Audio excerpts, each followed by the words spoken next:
برائے رضایت حضرت صدیقہ کبریٰ صلوات اللہ علیہا صلوات۔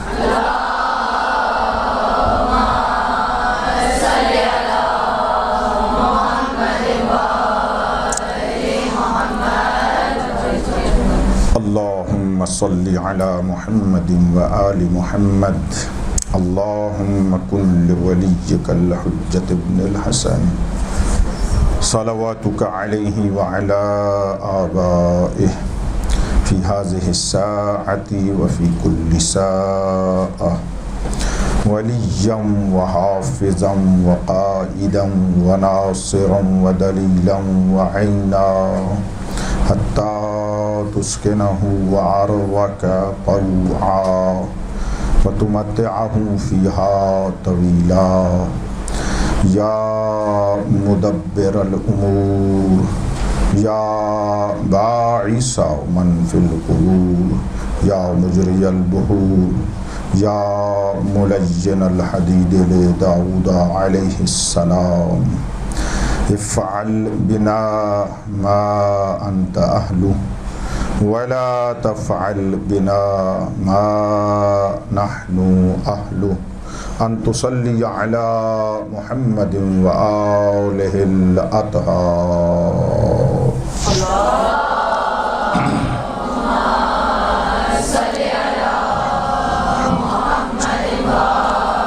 اعوذ باللہ من الشیطان الرجیم، بسم اللہ الرحمن الرحیم، الحمد للہ رب العالمین وصلی اللہ علی محمد وآلہ الطیبین الطاہرین المعصومین سیما بقیۃ اللہ فی الارضین واللعن الدائم علی اعدائہم اجمعین من یوم عداوتہم الی یوم الدین۔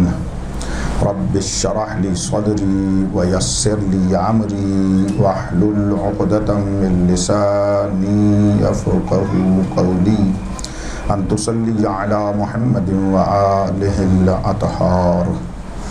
قال اللہ الحکیم، بسم اللہ الرحمن الرحیم، وَلَقَدْ أَرْسَلْنَا مُوسَىٰ بِآيَاتِنَا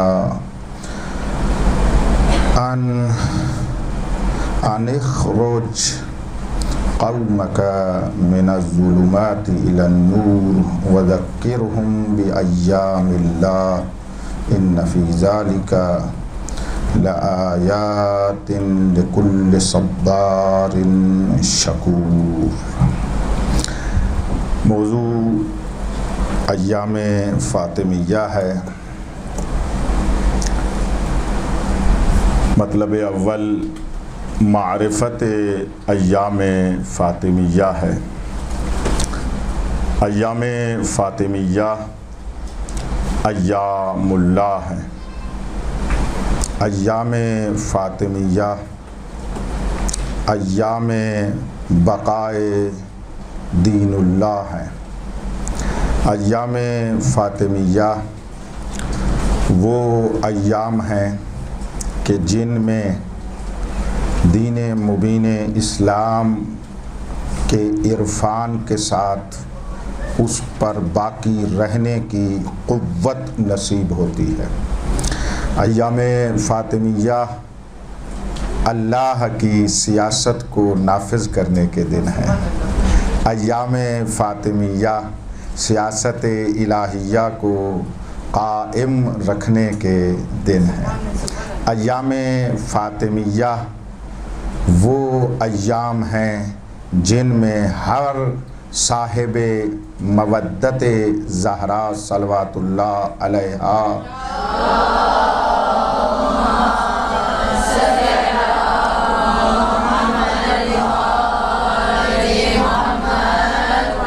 سیدہ کونین سے نور معرفت حاصل کر سکتا ہے، نور ولایت حاصل کر سکتا ہے۔ کیوں کہ معظمہ سب سے پہلی وجود میں بھی اور پیغمبر کے بعد بھی سب سے پہلی مدافعہ ولایت ہیں۔ مدافع ولی اللہ ہیں، ولی و ولایت کو بچا کر قیامت تک ہم تک پہنچانے والی ہیں حضرت زہرا صلوات اللہ علیہا۔ ایام فاطمیہ، پہلا جملہ کہا بی بی کے ایام کے عرفان کے لیے اور معرفت کے لیے کہ ایام فاطمیہ ایام اللہ ہیں، اللہ کے دن ہیں۔ عجیب ہے، خدا کے دن ہیں۔ قرآن مجید میں خود خداوند متعال نے اپنے ایام کا تذکرہ فرمایا ہے۔ یہاں سے آپ توجہ فرمائیں گے، بہت زیادہ گفتگو موضوع کو میں شروع کر رہا ہوں۔ پروردگار عالم نے اپنے دین کی تبلیغ کا ایک نظام بیان فرمایا ہے۔ ایام فاطمیہ نظام تبلیغ دین خدا ہے۔ خدا نے قرآن مجید میں اس نظام کو بیان فرمایا ہے۔ خود فرماتا ہے اللہ ولی الذین یخرجہم من الظلمات الی النور، آیت الکرسی میں آپ تلاوت فرماتے ہیں۔ اللہ ولی ہے ان لوگوں کا کہ جن کو ظلمات سے نکال کر النور کی طرف لے آتا ہے۔ یہی تو تبلیغ کا ہدف ہوتا ہے۔ خداوند متعال نے اپنے 1,24,000 انبیاء بھیجے، وہ مبلغین خدا ہیں، وہ مبلغ اللہ تبارک و تعالی ہیں، مبلغ دین اللہ ہیں، تمام انبیاء علیہم السلام۔ اور خدا فرما رہا ہے، خدا ان کا ولی ہے کہ ان مؤمنین کو ظلمتوں سے نکال کر نور کی طرف لے آتا ہے، ظلمات سے نکال کر النور کی طرف لے آتا ہے۔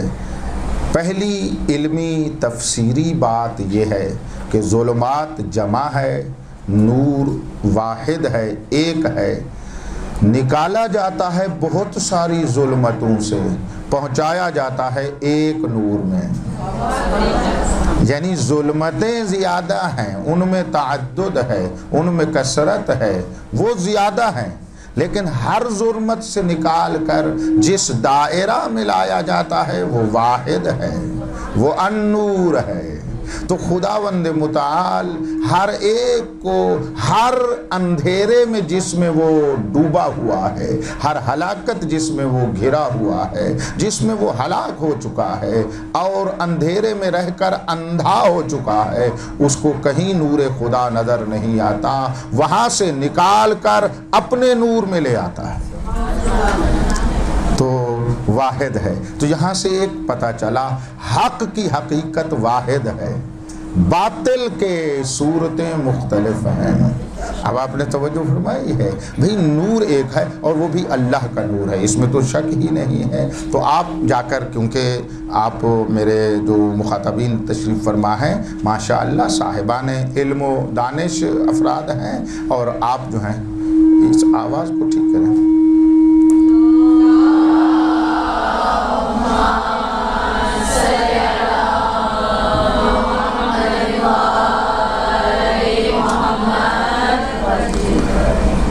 آپ کیونکہ علم اور دانش سے تعلق رکھنے والے انتہائی محترم اور محترمات شخصیات ہیں، آپ ضرور ان چیزوں کے اوپر تحقیق فرمائیں گی اور ریسرچ فرمائیں کہ کیسا ہے کہ ایک طرف ظلمتیں ہی ظلمتیں ہیں، ایک طرف نور ہے، ایک ہے۔ تو خدا کے نزدیک حق میں کثرت معیار نہیں ہے، وحدت ہی معیار ہے، لیکن وہ ایک وحدت اتنی وسیع ہے کہ جو بھی جس ظلمت میں ہو اگر اس سے نکلنا چاہے اور اس کو نکالا جائے تو یہ نور اتنی وسعت رکھتا ہے کہ اسی ایک میں وہ واپس آ سکتا ہے۔ میں بات پہنچانے کے لیے عرض کر دیتا ہوں، اگر کوئی ظلمت کفر سے نکلے تو اسی نور میں آنا ہے، ظلمت شرک سے نکلے تو اسی نور میں آنا ہے، ظلمت فسق سے نکلے تو اسی نور میں آنا ہے،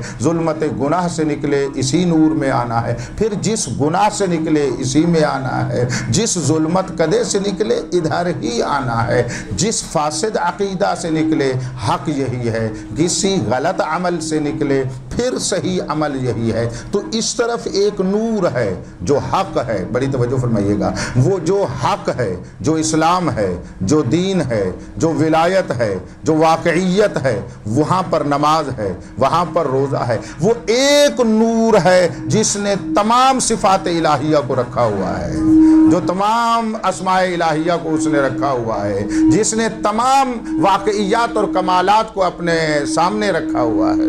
تو یہ خدا کا نظام ہے کہ بس میں زیادہ یہاں پر نہ رکوں، ظلمتوں سے لے کر نکال کر نور کی طرف لے آتا ہے۔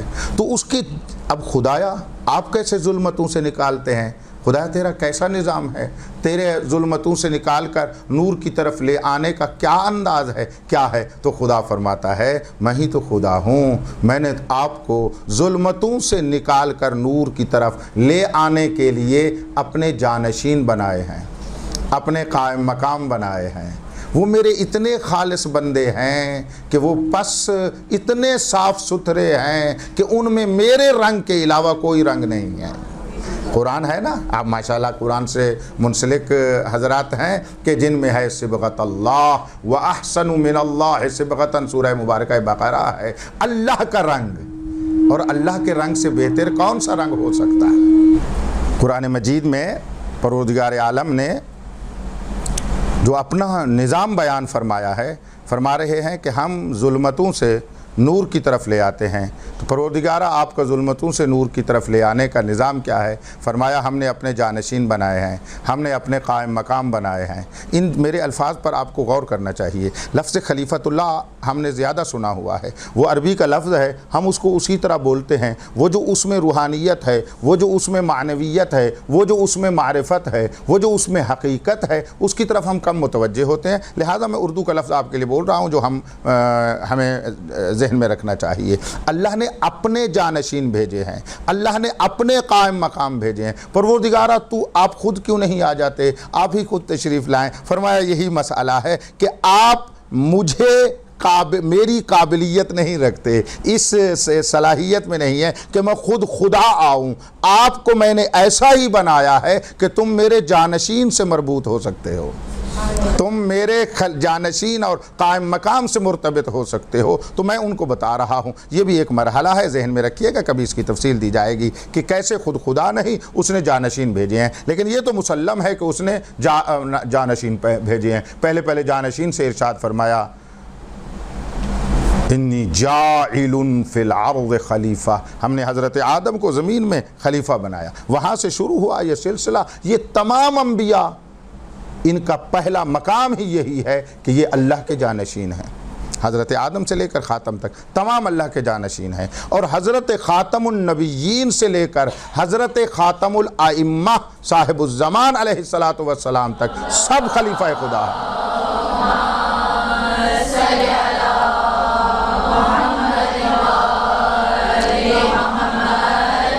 تمام جانشین حق تبارک و تعالی ہیں، اللہ تبارک و تعالی کے قائم مقام ہیں۔ اب ہم نے 1,24,000 انبیاء، 14 معصومین علیہم السلام، ان کو اگر ملا کر دیکھیں، یہ سب اللہ کے جانشین ہیں۔ اب یہ آپ نے دیکھنا ہے ان میں سے سب سے بڑے جانشین کا نام کیا ہے، سب سے بڑا خلیفہ خدا کون ہے، سب سے بڑا قائم مقام پروردگار کون ہے؟ تو نتیجہ یہ نکلے گا سب سے بڑا قائم مقام اللہ تبارک و تعالی، آپ کے اور ہمارے آخری نبی خاتم المرسلین حضرت محمد صلی اللہ علیہ وآلہ وسلم۔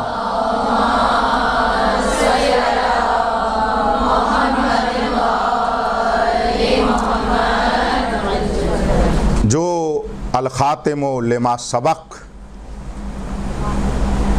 والفاتح لما استقبل، جو گزر گئے ہیں ان کے خاتم ہیں، جو قیامت تک آئیں گے ان کا دروازہ کھولنے والے ہیں۔ وہ درمیان میں وہ مرکزی کردار رکھتے ہیں ختمیہ مرتبت، کہ جو اپنے سے پہلے ہیں ان کے بھی امام ہیں، جو اپنے سے بعد میں ہیں ان کے بھی امام ہیں۔ ایک جملہ آپ کو ہدیہ کر دیتا ہوں، میرے نبی اتنے بڑے امام ہیں، ہمارے رسول اتنے بڑے امام ہیں، جو نبیوں کے بھی امام ہیں، جو رسولوں کے بھی امام ہیں، جو اماموں کے بھی امام ہیں۔ ہمارے اوپر تہمت نہ لگائی جائے، دنیا ہمارے اوپر تہمت لگاتی ہے، ہم خدا نخواستہ مولا علی کو خدا نخواستہ پیغمبر اسلام سے بڑھا دیتے ہیں، ایسا نہیں ہے۔ ہم پیغمبر اسلام کو اتنا بڑا امام مانتے ہیں جو علی جیسے مولا امام کا بھی امام ہے۔ بس بات سمجھ میں آ گئی؟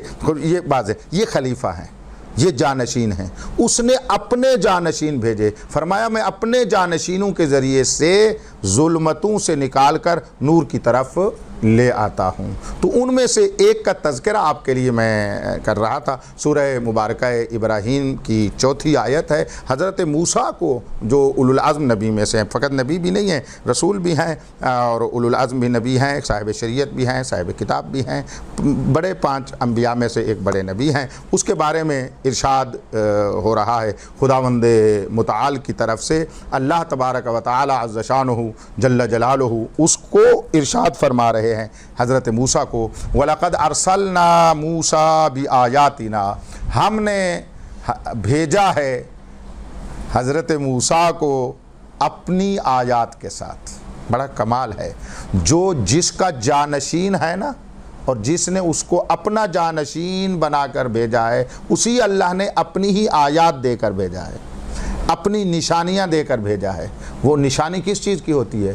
یعنی اللہ کی نشانیاں ہیں، اللہ کی آیات ہیں، تاکہ لوگوں کو بتائیں ہم اللہ کی طرف سے آئے ہوئے ہیں، ہم اللہ کے جانشین ہیں۔ وہ نشانی لے کر آتے ہیں نا، بندہ ناچیز آپ کے پاس آیا، مثلا یہاں آپ کے جو منیجر ہیں یا بڑے ہیں انہوں نے ہمیں بھیجا، اب آپ کہیں بھی یہ کیسے آ گئے ہمارے پاس؟ تو میں کہوں گا جناب یہ ان کی نشانی ہے، یہ ان کا اجازہ ہے، یہ ان کی فلاں ہے، ایک نشانی علامت آپ کو دی جائے گی۔ اب یہ جو انبیاء علیہم الصلاۃ والسلام آتے تھے تمام کے تمام، یہاں پر تذکرہ ہے حضرت موسیٰ کا، ہم نے اپنی آیات اور نشانیاں دے کر بھیجی ہیں۔ تو تمام مفسرین یہی کہتے ہیں آیات سے مراد معجزات ہیں، وہ کام ہیں جو بشر نہیں کر سکتا، اللہ کے کام ہیں جو اللہ کی قدرت سے اس کے جانشین کر سکتے ہیں۔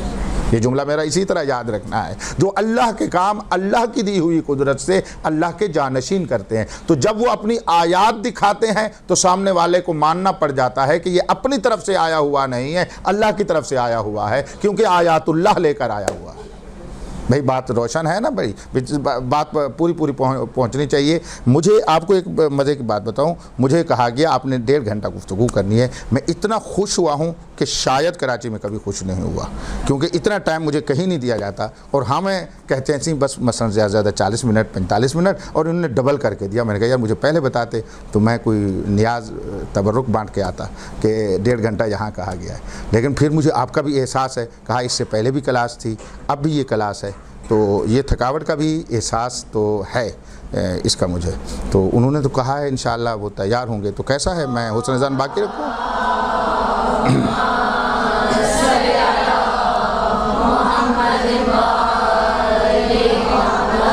تو اس میں کافی 15 منٹ ایسے چلے گئے، یہاں بیٹھے ہوئے آتے ہوئے جاتے، ٹائم تو تھوڑا بچ گیا ہے۔ میں جس رفتار سے بول رہا ہوں ٹھیک ہے، اس کو ایسا کر دوں؟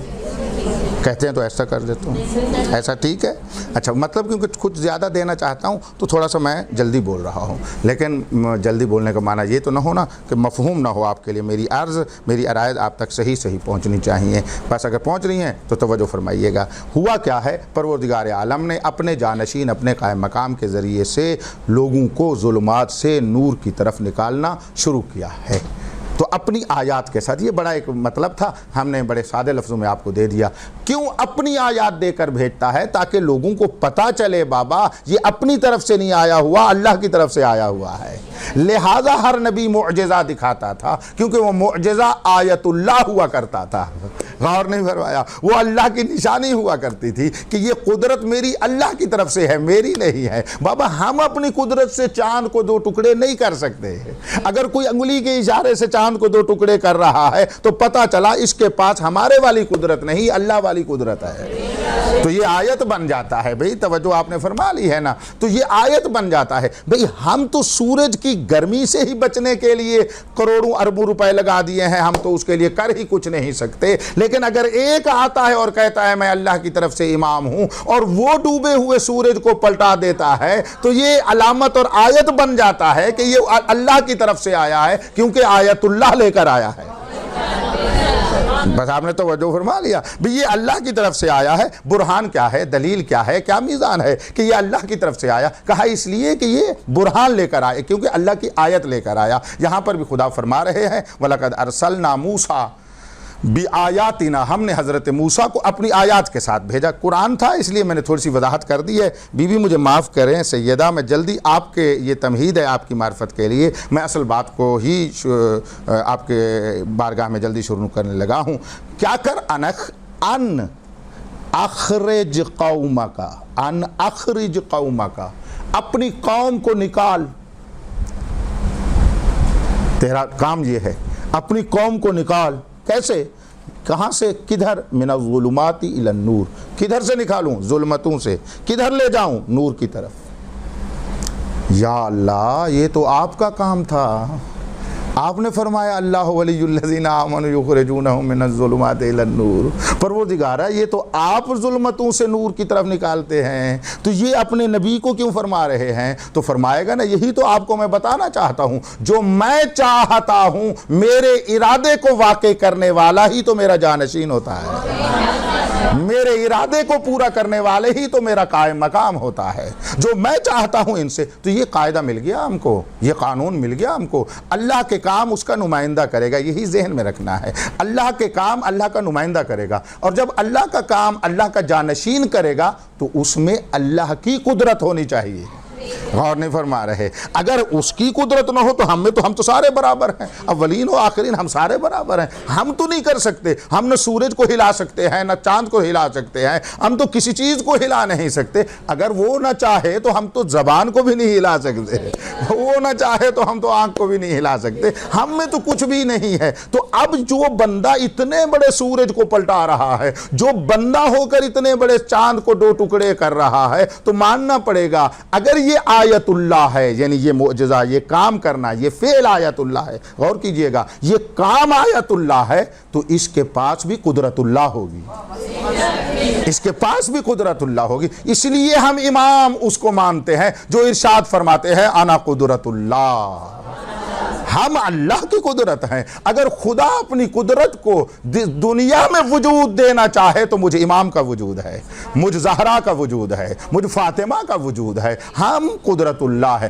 ہم یہ آیت تھی اس لیے میں رک گیا ہوں آپ کو الفاظ پہنچانے کے لیے۔ ظلمات سے نور کی طرف نکالیں، پس یہ خدا کا کام حضرت موسیٰ اس لیے ان کو سونپا جا رہا ہے کہ پھر اس میں یہ قدرت بھی ہوگی۔ یہ کبھی نہ سوچنا تو کام تو بندہ بڑے کرے اور طاقت اس انسان میں بچے والی ہو، یہ نہیں ہو سکتا ہے نا، ایسا ہے نا، یہ عقل کے خلاف ہے۔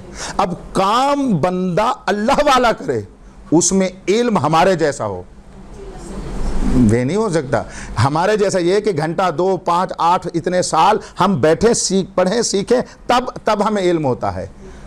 جو اللہ والا کام کر رہا ہے وہ علم اللہ بن کے آتا ہے، وہ وجود علم خدا ہوتا ہے، وہ حقیقت علم خدا ہوتا ہے، اس کے ہر فعل میں علم پروردگار ہوتا ہے، اس کے لیے ماضی حال استقبال نہیں ہوتا۔ یہ آپ اور میرے لیے ہے، جو میری طرف اللہ کی آیت بن کے اللہ کا جانشین بن کے آ رہا ہے، پھر اس کا علم اگر ہمارا اور تمہارے جیسا نہیں تو کس جیسا ہے؟ فرمایا اس جیسا ہے، یعنی اس جیسا نہیں بلکہ اسی کا ہے۔ تو اللہ کے علم میں ماضی حال استقبال نہیں تو امام کے علم میں بھی ماضی حال استقبال نہیں۔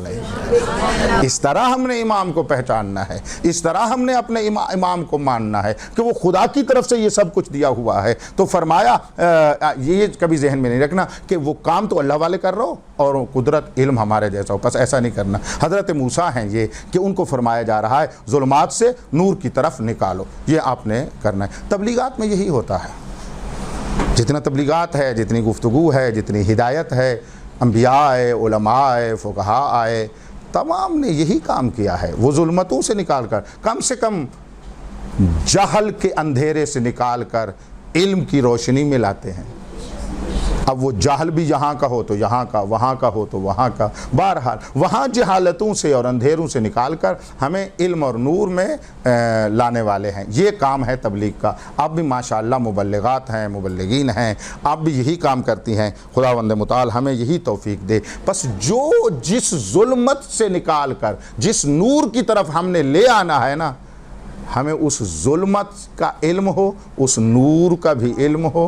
اور غور کیجئے گا دوسری علامت پر توجہ سے، ہم خود اس ظلمت سے نکلے ہوئے ہوں اور اس نور میں پہنچے ہوئے ہوں، تب بندہ کسی کو لے کر آ سکتا ہے۔ ہم خود اس ظلمت اور اندھیرے سے نکلے ہوئے ہوں اور خود اس نور میں پہنچے ہوئے ہوں، کب کسی کو ظلمت کدے ہوئے گرے ہوئے کو اٹھا کر یہاں لے آئیں گے؟ تو ہادی وہ نہیں ہوتا جو خود مقصد تک نہ پہنچا ہوا ہو، ہادی وہ ہوتا ہے جو خود مقصد تک پہنچا ہوا ہو، اور جو مقصد تک نہیں پہنچا ہوا اس کو مقصد تک پہنچائے۔ اب ہمیں سمجھ آئی کہ جنہیں ہمارا امام بنایا ہے اللہ نے اور جن کو ہم امام مانتے ہیں، وہ دنیا میں آ کر جنت کی لالچ میں عبادت نہیں کر رہے ہوتے، وہ تو جوانان جنت کے سردار بن کے آئے ہوئے ہوتے ہیں، وہ قسیم النار والجنت بن کے آئے ہوئے ہوتے ہیں، وہ وہیں سے آئے ہیں جہاں پہ جنت ہے۔ یہ تو میں نے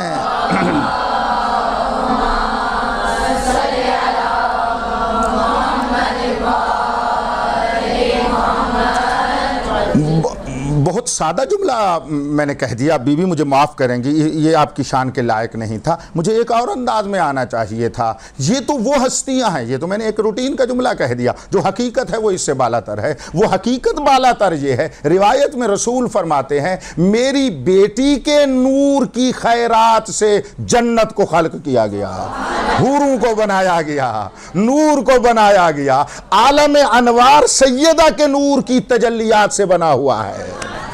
یہ وہاں سے آئے ہوئے ہیں، ہم انہیں مانتے ہیں۔ ہم وہی ٹامکٹویاں نیچے رہے ہوئے ہیں کہ ہمارے امام کیسے ہیں۔ مصیبت بنی ہوئی ہے، اپنے طرح کے پہچاننے کی کوشش کر رہے ہیں، جیسے ہم ایک دوسرے کو پہچانتے ہیں اس طرح کوشش کر رہے ہیں کہ ان کو پہچانا جائے۔ اس طرح نہیں ہوگا، نہ وہ اس طرح ہیں جس طرح ہم ہیں، تو ان کو پہچانا بھی اس طرح نہیں جائے گا جس طرح ہم ایک دوسرے کو پہچانتے ہیں۔ اس کو الہی راہ معرفت اور شناخت سے پہچانا جائے گا۔ ان کو خدا جیسے خدا کو ہم پہچانتے ہیں، ویسے اس لیے کہ وہ مظہر صفات خدا ہیں، وہ اسماء اللہ الحسنی ہیں۔ بھئی میں اب آیت کے قریب آگے، میں جلدی آپ کو آیت کا ترجمہ کر دوں اور پھر اس جملے پر رکوں جو موضوع ہے ہمارا۔ وَذَكِّرْهُمْ، اے حضرت موسیٰ اپنی قوم کو یاد دلوا، ذکرہم یاد دلوا، بِأَيَّامِ اللہ، کیا یاد دلوا؟ یاد کرواتا رہے، ان کی یادداشت میں رکھ، اور وہ کیا ہے؟ ایام اللہ کو یاد دلوا، ایام اللہ کو ان کے لیے ہمیشہ ان کی یادوں میں باقی رکھ۔ ان فی ذالک لآیات، سبحان اللہ، عجیب ہے۔ ایام اللہ کی تعریف کیا ہے؟ ایام اللہ کی ڈیفینیشن کیا ہے، یا اس کی ایک اثر کیا ہے، کمال کیا ہے؟ اللہ فرما رہے ہیں ایام اللہ وہ ہوتے ہیں جن میں اللہ کی آیات ہوتی ہیں، جن میں اللہ کی نشانیاں ہوتی ہیں۔ دیکھ لو، ادھر آیاتنا، ہم اپنی آیات انبیاء کو دے کر بھیجتے ہیں، اور پھر جو اللہ کے دن ہیں ان میں بھی اللہ کی نشانیاں ہوتی ہیں، لیکن ہیں کن کے لیے؟ لِكُلِّ صَبَّارٍ شَكُورٍ، ہر اس بندے کے لیے جو صابر نہیں ہے فقط، جو صبر کرنے والا نہیں ہے فقط، بہت زیادہ صبر کرنے والا ہے۔ صبار کا معنی صبر کرنے والا نہیں ہے، صابر کا معنی صبر کرنے والا، صبار بہت زیادہ صبر کرنے والا۔ اور پھر کون سے بندے؟ شاکر، شکر کرنے والا، شکور بہت زیادہ شکر کرنے والا۔ یعنی اللہ ہم سے فقط صبر کرنے والا ہی ہمیں نہیں دیکھنا چاہتا، ہمیں بہت زیادہ صبر کرنے والا دیکھنا چاہتا ہے۔ پروردگار عالم ہمیں بڑی توجہ فرمائیے گا، فقط شکر کرنے والا ہی نہیں دیکھنا چاہتے بلکہ بہت زیادہ شکر کرنے والا ہے۔ تو اب واپس پلٹتے ہیں، ایام اللہ سے یا ایام اللہ میں آیات اللہ ان کو نظر آئیں گی جو صبار اور شکور ہیں، جو زیادہ صبر کرنے والے ہیں، جو زیادہ شکر کرنے والے ہیں۔ ایک جملہ صبر کے بارے میں کہے بغیر نہیں گزرنا چاہتا، یاد رکھیے گا، صبر حیات ہے، صبر زندگی ہے۔ صبر کے بغیر کوئی کامیابی نہیں ہے. صبر ہر کامیابی کی چابی ہے.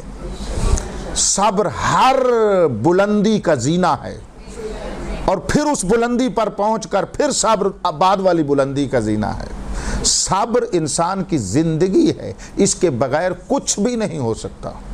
بے صبری سے انسان ترقی نہیں کر سکتا، بے صبری سے انسان علم حاصل نہیں کر پاتا، بے صبر ہو کر انسان کبھی کسی منزل اعلیٰ تک نہیں پہنچ سکتا. جہاں کہیں ہم پہنچنا چاہتے ہیں وہ صبر ہے، بس صبر ہے، بس صبر ہے، بس صبر. کبھی آپ کے لیے صبر کے اوپر مفصل اسی طرح کی گفتگو کی جائے، کئی گفتگویں کی جائیں. آیات مجیدہ کو آپ دیکھیں، وہاں خدا فرما رہے ان اللہ مع الصابرین، خدا صابرین کے ساتھ ہے، صبر کرنے والوں کے ساتھ ہے.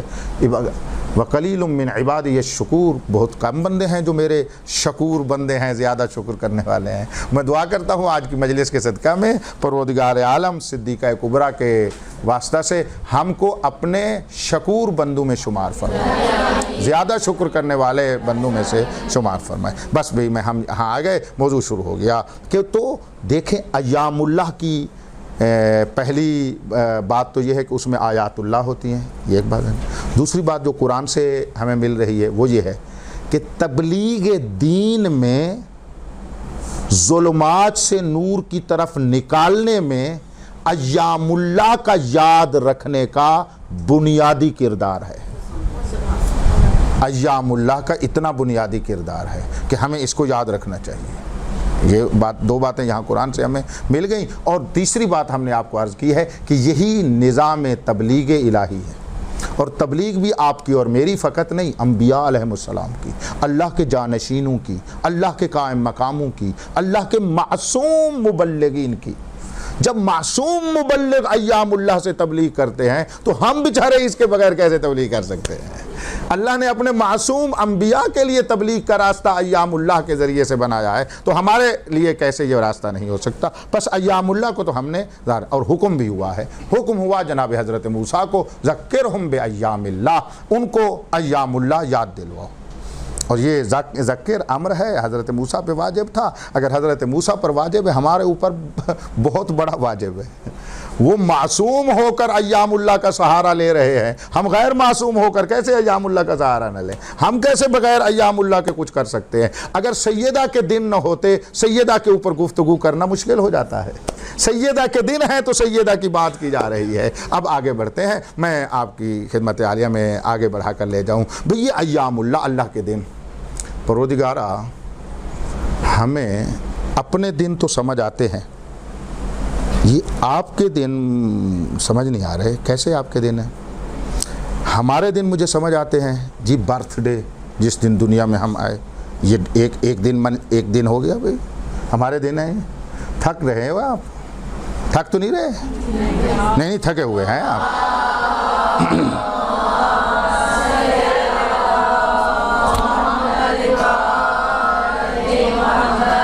میں کوشش کر رہا ہوں آپ کو تھکاوٹ کا احساس نہ ہو. اس کے علاوہ پھر آپ کے ذمہ ہے، میرے ذمہ نہیں ہے. بڑی توجہ فرمائیے گا. میں کوشش کر رہا ہوں اس طرح بولوں کہ آپ کو تھکاوٹ نہ ہو.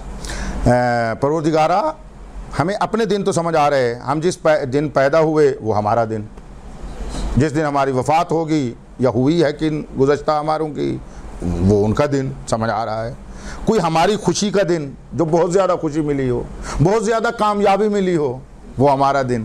ہماری بیٹی بیٹے کو کوئی بہت بڑی کامیابی ملی ہے، ٹھیک کہہ رہا ہوں، تو وہ اس کا دن ہو گیا. ہمیں اپنے دن سمجھ میں آتے ہیں کہ ہماری ولادت کا دن ہو سکتا ہے، ہماری وفات کا دن ہو سکتا ہے. پروردگارہ آپ تو لم یلد ولم یولد ہیں. آپ تو نہ والد ہیں، نہ مولود ہیں، نہ پیدا ہوتے ہیں، نہ استغفر اللہ ربی واتوب الیہ. پروردگارہ تو اس سے ماورا ہے، تو میں تیرے دن کیسے مناؤں؟ ہمارے اپنے دن تو مجھے سمجھ میں آ گئے. بھی ہم متولد ہوئے تو ہمارا دن ہو گیا. پروردگارہ تیرا دن کیسے منایا جائے؟ بڑی مشکل ہو گئی نا کام، بات بڑی مشکل سے عجیب سی ہو گئی. بھئی ہمیں کامیابیاں ہو رہی ہیں، تو ہے ہی اللہ. تیرے لیے تو ہار ہی نہیں ہے کہ جیت کو تیرے لیے کامیابی بنا دو. ٹھیک ہے نا؟ ہم ہارے ہوئے جیت جائیں تو ہمارا دن تو ہو جاتا ہے. بھی تیرے لیے تو یہ باتیں نہیں ہیں. اور پھر ہم تو خوش بھی ہوتے ہیں غمگین بھی ہوتے ہیں. تو کوئی ہمارا ایسا اللہ ہے نہ تیرے اوپر غمی آتی ہے نہ تیرے اوپر خوشی آتی ہے, بس تو کوئی بڑا عظیم اللہ ہے. میں ایک جملہ کہنا چاہتا ہوں, تو بڑا ہی اللہ عظیم ہے, خوشی تیرے ذات اور وجود میں معنی نہیں رکھتے. یہ اور بات ہے کہ کائنات میں اپنے بندوں کو خوشیاں تقسیم کرنے والا ہے, تو اپنے بندوں کو خوشیاں دینے والا ہے. یہ ہمیں سونا ہے. وہ حزن اگر الہی ہو, غم الہی ہو, تو وہ بھی تو دینے والا ہے. اللہ پاک کی قسم, میرا جملہ یاد رکھیے گا, دنیا کا غم ہماری طرف سے آتا ہے, غم اہل بیت خدا کی طرف سے نازل ہوتا ہے. بھئی میرے غم, میری دنیا کی مشکلات میری طرف سے پیدا کی ہوئی ہماری مصیبتیں ہیں, لیکن جو اللہ کے بندے ہیں ان کے اوپر جو مصائب آتے ہیں, کیونکہ راہ خدا میں ہے, سبیل خدا میں ہے, صراط خدا میں ہے, ان کے اوپر جو کچھ بھی آ رہا ہے وہ ہماری طرف سے نہیں ہے, جو ان کی طرف سے نہیں ہے, وہ وہاں سے ان کے اوپر مصائب آتے ہیں. ہم محبت رکھنے والوں کو حزن اور غم ہوتا ہے, اس کو کہا جاتا ہے حزن الہی, اسے کہتے ہیں غم الہی, پھر وہ تقسیم کرتا ہے. لہذا یہ تو دعا کریں, اگر ہمیں خوشیاں دے تو وہ خوشی بھی الہی ہو, وہ غم دے تو غم بھی الہی. تو آپ کے اوپر تو غم آتے نہیں, آپ تو خوش نہیں ہوتے, ہماری خوشی اور غمی کے دن ہوتے ہیں, ایسا نہیں ہے. تو پروردگارہ تیرے دن کیسے ہیں؟ تو بس میں بڑا آسان آپ کی خدمت میں عرض کر رہا ہوں. فرمایا شکر ہے کہ آپ کو مجھے اللہ کی اتنی معرفت تو ہو گئی ہے کہ مجھے اس طرح مانتے ہو کہ میں زمان سے باہر ہوں, زمانیات سے باہر ہوں, میں وقت میں نہیں ہوتا. میں تو اس وقت بھی خدا تھا جب یہ زمانہ نہیں تھا. میں نے خود اس زمانے کو پیدا کیا ہے, میں نے خود اس کو خلق کیا ہے. ٹھیک ہے, میں اس سے ماورا ہوں. ٹھیک ہے, یہ بات آپ کی معرفت ہے, بڑی اچھی بات ہے. تو اب آپ کو میں بتاؤں میرے دن کیسے بنتے ہیں. دن تو یہاں بنے, بات ایک لمبی ہو جائے گی, میں وقت کو بھی دیکھ رہا ہوں اور اصل صلب موضوع پر اور اصل موضوع پر زیادہ بولنا چاہتا ہوں. ہیں توجہ فرمائیے گا, ورنہ اسی ایام میں بڑے معارف بڑے ہیں, علم بہت ہے, بہت زیادہ ہے. کسی اور مجلس میں یا گفتگو اور درس میں آپ کو عرض کیا جائے گا. میں اسی پر اکتفا کر رہا ہوں کہ یہ پہچانا جائے وقت بنتا کیسے ہے. ایک جملہ چلو کہہ ہی دوں, ایک جملہ جاتے جاتے. وقت کی کیا تعریف ہے, زمانے کی کیا تعریف ہے, کیا ہے زمانے کی ڈیفینیشن؟ لکھ لو, آپ کے کام آئے گا. کہیں کہیں آپ کو سائنس میں, دیگر مطالعات میں یہ کام دے گا. جوہر کی حرکت کی مقدار کو زمانہ کہتے ہیں, یاد رکھیے گا. اور جوہر کی حرکت کی مقدار یعنی مقدار حرکت جوہر, دونوں طرف سے میں نے بول دیا. ٹھیک ہے, جوہر کی حرکت کی مقدار کو زمانہ کہتے ہیں, اس مقدار کا نام زمانہ ہے. ٹھیک ہے, لیکن ہمارے لیے جوہر کی حرکت کو پہچاننا, ادراک کرنا ذرا مشکل تھا, تو خداوند متعال نے ہمارے لیے اور نظام بنا دیا. کہا اس کو چھوڑ دو, وہ تو حرکت میں ہے.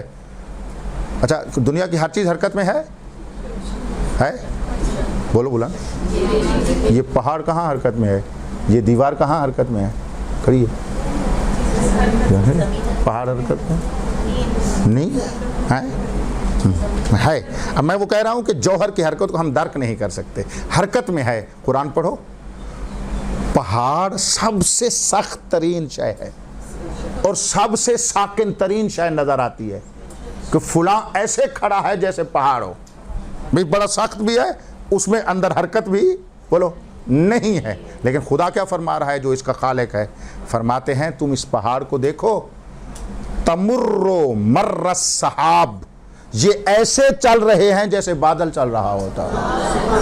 اللہ اکبر. خالق الجبال, پہاڑوں کا خالق اللہ فرما رہا ہے میں نے خلق کیا ہے نا, مجھے پتا ہے کہ اس کے اندر کیا حرکت ہے. اس کی حرکت ایسے ہے جیسے پہاڑ حرکت کر رہے ہو, اور ہی نہیں, جیسے بادل حرکت کر رہے ہیں, معاف کیجیے گا, پہاڑ ایسے حرکت کر رہا ہے جیسے قرآن کی آیت ہے وہی تمرو. آپ وترل جبال جامدہ, آپ پہاڑوں کو دیکھتے ہیں جامد, ٹھہرا ہوا ہے, ٹھوس ہے. وہی تمر مر السحاب, در حالانکہ یہ بادل کی طرح حرکت کرتا جا رہا ہے. جس کو آپ سب سے زیادہ ٹھہرا ہوا دیکھتے ہیں وہ سب سے زیادہ حرکت کر رہا ہے. اور بڑی اس میں لطافت ہے. آپ ماشاءاللہ کیونکہ اہل علم ہیں, مجھے خوشی ہو رہی ہے اس طرح کے بولنے میں, ورنہ عام مجالس میں کیسے ہم اس طرح بولتے ہیں, بڑا ایک ماحول بنانا پڑتا ہے ہمیں. ایک جملہ ہمارا لے لیجئے گا, پہاڑ ہمارے ہاں سخت, ٹھوس, اور ساکن ہونے کی سب سے بڑی علامت ہے، ٹھیک ہے؟ اور اللہ اس کی حرکت کی مثال ایک ہلکے ترین سبک ترین شے سے دے رہا ہے، اور وہ ہے بادل۔ بادل اتنا ہلکا ہوتا ہے کہ وہ ہوائیں اسے چلائے پھرتی ہیں۔ میرا جملہ یاد رکھنے کا ہے، یعنی بادل چلتا ہے ہوا سے، یعنی اتنا ہلکا اور سبک ہے اس کا وزن، اتنا سبک ہے کہ ہوائیں اس کو چلائے پھر رہی ہیں، ہوائیں اس کو چلا جاتی ہیں۔ اور پہاڑ اتنا سخت ہے کہ جتنی سخت آندھی بھی آئے تو پہاڑ سے ٹکرا کر ہوا اپنا راستہ موڑ لیتی ہے، پہاڑ کھڑا رہتا ہے، ہوا مڑ جاتی ہے۔ عجیب نہیں ہے، جس بادل کو ہواؤں نے اٹھایا ہوا ہے، اتنا ہلکا ہے وہ بادل، اس کے چلنے کی مثال اللہ دے رہا ہے اس کے بارے میں کہ جو پہاڑ ہے، جو ہواؤں کے رخ موڑ دیتا ہے، خود حرکت نہیں کرتا۔ عجیب لطیف مطلب ہے، بڑا ہی عظیم ہے۔ آپ اس کو مطالعہ فرمائیے گا تفاسیر میں یا اپنے علوم میں۔ ایک جملے کہہ کر، کیونکہ وقت کی بات آئی، ایام کی بات آئی ہے، میں چلا جا رہا ہوں، تو آپ توجہ فرمائیے گا۔ تو اللہ نے ہمارے لیے آسان کر دیا۔ ہم زمانہ کہاں سے لیتے ہیں؟ سورج کی حرکت کی مقدار سے، ٹھیک ہے؟ ایک سال کہاں سے ہے؟ بولو۔ کہتے ہیں 360 دن، مثلاً میں مثال دے رہا ہوں، 360 دن سورج حرکت کرے، اس مقدار کا نام سال ہے۔ آسان کر دوں، 24 گھنٹے کی حرکت شمس کو دن کہتے ہیں۔ ٹھیک کہہ رہا ہوں؟ ٹھیک کہہ رہا ہوں؟ 60 سیکنڈ کی حرکت کو گھنٹہ کہتے ہیں۔ تو یہ مقدار سمجھ میں آ گئی؟ میرا تعریف میں نے آپ کو جو بتائی ہے، ٹھیک ہے نا؟ کہ جوہر کی حرکت، اب ہم کہیں گے سورج کی حرکت کی مقدار کو زمانہ کہتے ہیں، چاند کی حرکت کی مقدار کو وقت کہتے ہیں۔ تو پروردگارہ جہاں سے وقت اور زمانے نے پیدا ہونا ہے وہ شمس و قمر ہیں، آپ تو اس کے بھی خالق ہیں، تو تیرے دن کہاں؟ تو ان سے پہلے بھی تھا نا، جو ان سے پہلے ہو تو اس کے دن کیسے بنیں گے؟ تو دن تو اس کے بعد پیدا ہوئے، یعنی پہلے سورج اور چاند ہوں، پھر اس کی حرکت ہو، اس کی حرکت کی مقدار کو ہم سمجھیں، وہ مقدار بنے گا زمانہ۔ اور دن آتا ہے زمانے میں، ایام آتے ہیں زمانے میں۔ ایام جب زمانے میں آ رہے ہیں اور زمان میں ہے تو یہ تو زمانی چیزوں کے لیے ہوگا، جو زمان میں رہتی ہیں، جو ظرف زمان میں رہتی ہیں، ان کے لیے تو ہو سکتا ہے۔ پروردگارہ آپ تو زمان و زمانیات سے ماورا ہیں، آپ تو بلند و بالا ہیں، تو یہ تیرے دن کیسے ہیں؟ تو حکم فرماتا ہے، بڑی توجہ سے یہ میرا جملہ لکھ لیں تاکہ آپ کے لیے یہ حقیقت ہمیشہ کے لیے ثابت رہ جائے۔ تو وہ ارشاد فرماتا ہے، سچ کہا تم نے، میں زمان و زمانیات سے بالا تر ہوں۔ میرے دن کا معیار یہ ہے کہ میں تو زمان و زمانیات سے بالا تر ہوں، لیکن میں نے کچھ اپنے بندے بنائے ہیں جن کو اپنے نور سے بنایا ہے، جن کو اپنا علم دے کر بھیجا ہے، جن کو اپنی قدرت دے کر بھیجا ہے، جن کو اپنا جانشین بنا کر بھیجا ہے۔ وہ کچھ بندے ہیں جو دنیا میں اور زمانے میں رہیں گے، بس ان کا دن میرا دن ہے۔ وہ کچھ اتنے طاہر و پاک و پاکیزہ ہیں کہ پس ان میں فقط میری ہی صفات جھلکتی ہیں۔ وہ اتنے کوئی طاہر اور پاک و پاکیزہ ہیں کہ فقط میرے ہی کمالات ان سے ظاہر ہوتے ہیں۔ وہ تو اتنے عظیم ہیں بھائی، وہ تو اپنی خواہش نہیں رکھتے، وہ فقط میری وحی سے بولتے ہیں۔ جب بولتے میری وحی سے ہے تو ان کا ہر کام میری وحی کے مطابق ہے۔ جب ان کا ہر کام میری وحی کے مطابق ہے اور وہ ہر کام میری ارادے سے اور میرے اذن سے کرتے ہیں، جو اس طرح کے ہوں، انہی کو تو طاہر معصوم کہا جاتا ہے۔ وہی تو محفوظ رہ جاتے ہیں، نہ ان کے نزدیک گناہ ہے، نہ ان کے نزدیک کوئی رجس ہے، نہ ان کے نزدیک کوئی پلیدگی ہے۔ وہ دنیا کی کسی شے سے آلودہ نہیں ہوتے، وہ اتنے پاک ہیں۔ ان کا دن پس میرا دن ہے۔ بھئی توجہ فرما لی ہے آپ نے، ان کا دن میرا دن ہوگا، وہ اتنے ہیں۔ تو پس اللہ کے دنوں کو پہچاننے کے لیے، ایام اللہ کو پہچاننے کے لیے دیکھنا پڑے گا کہ اللہ کے پیاروں کے دن کون سے ہیں۔ اور اللہ کے پیاروں میں سے جو سب سے زیادہ پیارے ہیں، میں اسی ترتیب کو ذہن میں رکھیے گا، جو سب سے زیادہ پیارے ہیں وہ کون ہیں؟ ان کا صفر شروع ہوگی عصمت سے۔ غور ہی نہیں فرمایا آپ نے، یعنی معصوم ہونے سے وہ شروع ہوں گے۔ وہ معصوم ہوں گے جو میرے بندے ہیں، وہ معصوم ہوں گے جو غیر معصوم کی تو بات ہی نہیں، ان کو رکھو علیحدہ۔ غیر معصوموں کے دن ہمارے دن نہیں ہوتے، وہ تمہارے دن ہیں۔ اب آپ نے سمجھ لیا ہے میرا مطلب. لیکن ابھی غیر معصوم کا دن کیوں؟ کیونکہ غیر معصوم کے دن میں خطا ہے، رجس ہے، غلطی ہے، گناہ ہے، غور ہی نہیں فرما رہے. تو لیکن معصوم کے دن میں کوئی گناہ نہیں ہے، کوئی رجس نہیں ہے، طہارت ہی طہارت ہے. قداست اللہ کی ہے، طہارت امام کی ہے. میں کچھ کہہ گیا ہوں. وہ اللہ قدوس و سبوح جو مقدس اور قداست رکھتا ہے، اس نے اپنی قداست کو زہرا کی طہارت بنا کے ظاہر فرمایا.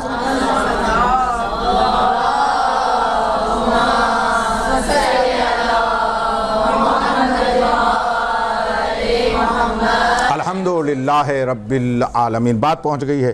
یہ اب موضوع بڑا یعنی مرتب ہو گیا. یہاں سے گفتگو کرنی چاہیے کہ وقت آدھے سے زیادہ گزر گیا ہے، تھوڑا سا رہتا ہے. تو اب جتنا ایک ٹائم ہے میں کچھ حقائق آپ کی خدمت عالیہ میں بیان کرتا ہوں. اس موضوع یہی ہے، کیونکہ موضوع کی جب تک زمین نہ بنے اس کی حقیقت نہ سمجھ آئے. بس ہمارے دن رہ جائیں گے بھائی، یہ ایام اللہ نہیں ہے، ہمارے دن ہمارے ہیں.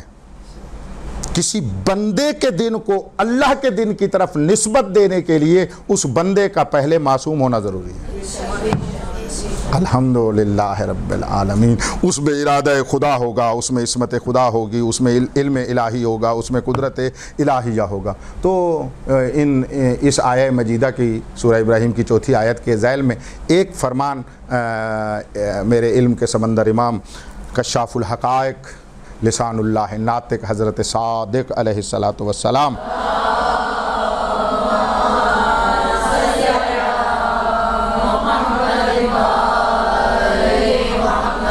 فرماتے ہیں یوم الظہور یوم اللہ ہے.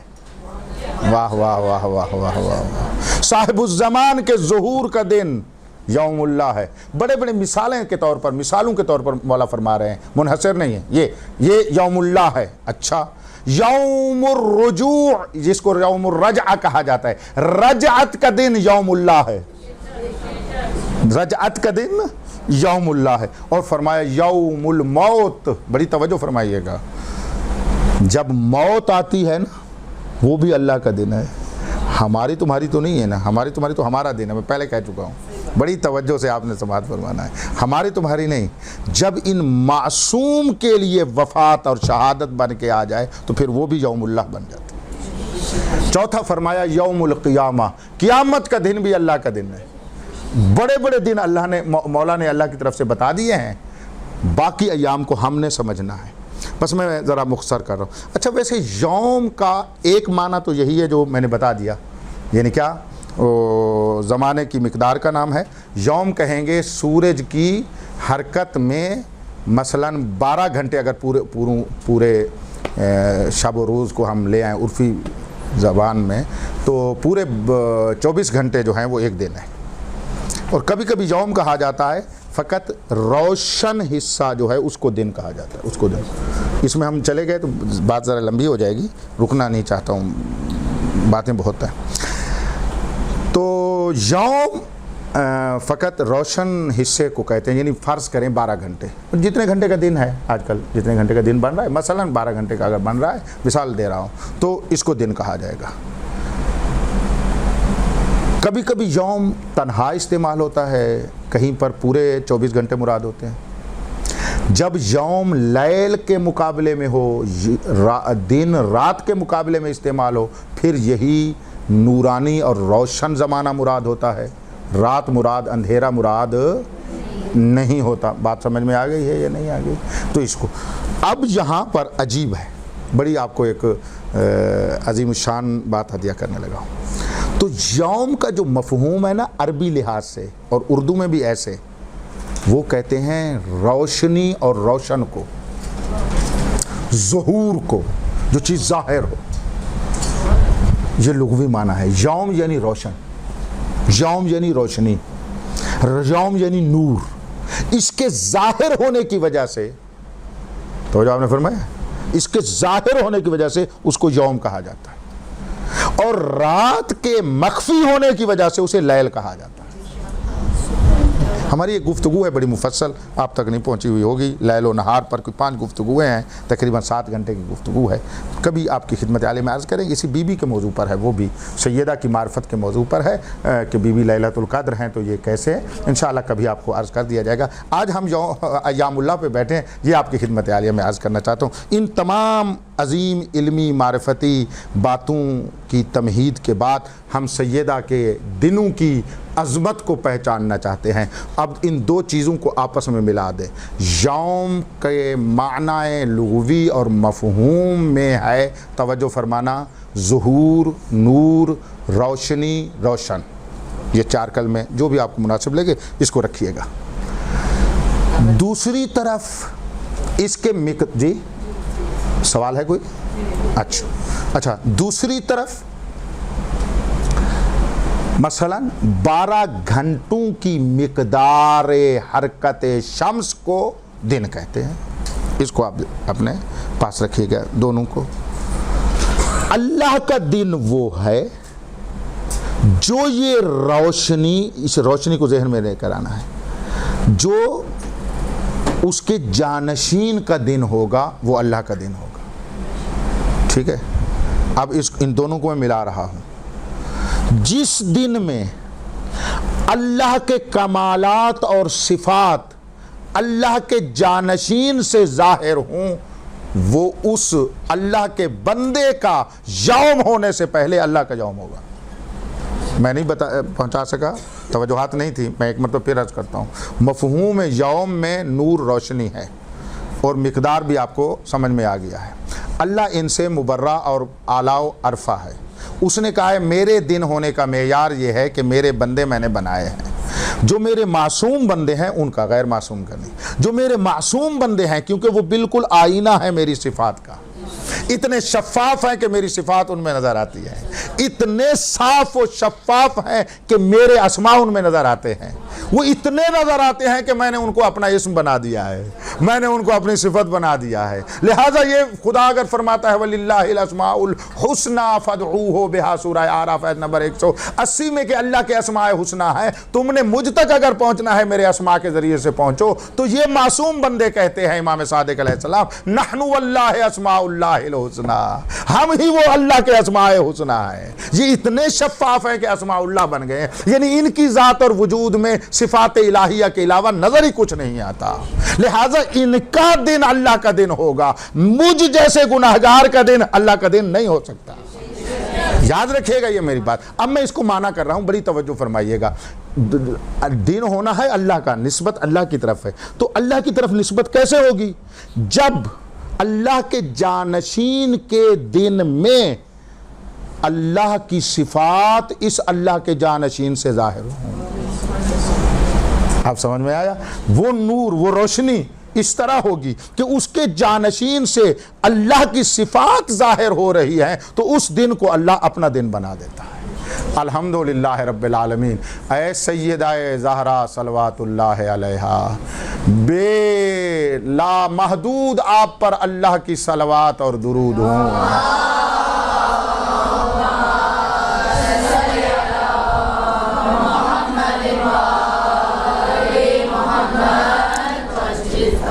نامحدود لامحدود اللہ کے سلام ہو آپ پر بی بی، تو کتنی مقدسہ ہے، تو کتنی شفاف ہے الہی، تو کتنی صاف ہے اللہ کی طرف سے، تو کتنی یعنی طاہرہ ہے، کتنی تو مطہرہ ہے، کتنی تو معظمہ ہے۔ بڑی توجہ فرمائیے گا کہ تیری ذات اور وجود میں اللہ کی صفات اور کمالات اس قدر ظاہر ہیں، تو مستور ہو کر بھی یوم اللہ ہے۔ میں بات پہنچا سکا ہوں، اللہ کرے۔ تم مستور ہو کر بھی یوم اللہ ہے۔ مستور کسے کہتے ہو؟ بولو مستور کا لفظ، نہ مستور کا معنی کرو، ڈھکی ہوئی، چھپی ہوئی، غور ہی نہیں فرما رہے، ڈھکی ہوئی، چھپی ہوئی، جس کا بدن بھی ظاہر نہ ہو اس کو مستور کہا جاتا ہے۔ بیوی وہ ہے جس کی ذات اتنی مستور ہونے کے باوجود اللہ کی صفات ظاہر ہو رہی ہے، یعنی جو مستور ہو کر اتنی اللہ کی صفات ظاہر کرتی ہے، جب وہ حجاب سے باہر آئے گی تو کیا صفات الہی ظاہر ہے۔ وہ حجاب یہ دنیاوی نہیں کہہ رہا، یہ چادر ظاہری نہیں کہہ رہا، وہ حجاب الہی ہے، وہ انوار الہیہ ہے جب وہ دکھائے گی۔ اور یاد رکھیے گا یہ میرا جملہ ہمیشہ کے لیے، 1.5 گھنٹہ میرا ایک طرف، یہ 1 گھنٹہ 500 گھنٹوں کے اوپر بھاری ہے یہ جملہ میرا، ایک جملہ جو کہنے لگا ہو، بی بی کے کمالات کا ظہور تب ہوگا جب یوم القیامت آئے گا۔ ہاں یہ دنیا اتنی چھوٹی ہے کہ بی بی کے کمالات کا ظہور ہو ہی نہیں سکتا۔ یہ دنیا اتنی ظرفیت اس کی کمزور ہے، تنگ ہے کہ یہ بی بی کے کمالات نہیں ہوں۔ دیکھیں قیامت آ لینے دیو، خاتون قیامت کی عظمت سمجھ آئے گی کہ اللہ اپنے تمام صفات کو اپنی کنیز کی ذات سے ظاہر فرمائے گا۔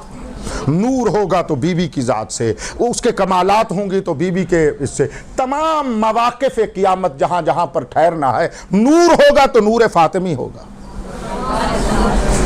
تو پس اب بی بی کا جو دن ہے وہ اللہ کا دن ہے۔ بی بی تیری عظمت کو سلام، دن تیرا ہے، اللہ فرماتا ہے میرا دن ہے۔ منسوب آپ سے ہے، اللہ فرماتے ہیں نہیں میرا دن ہے۔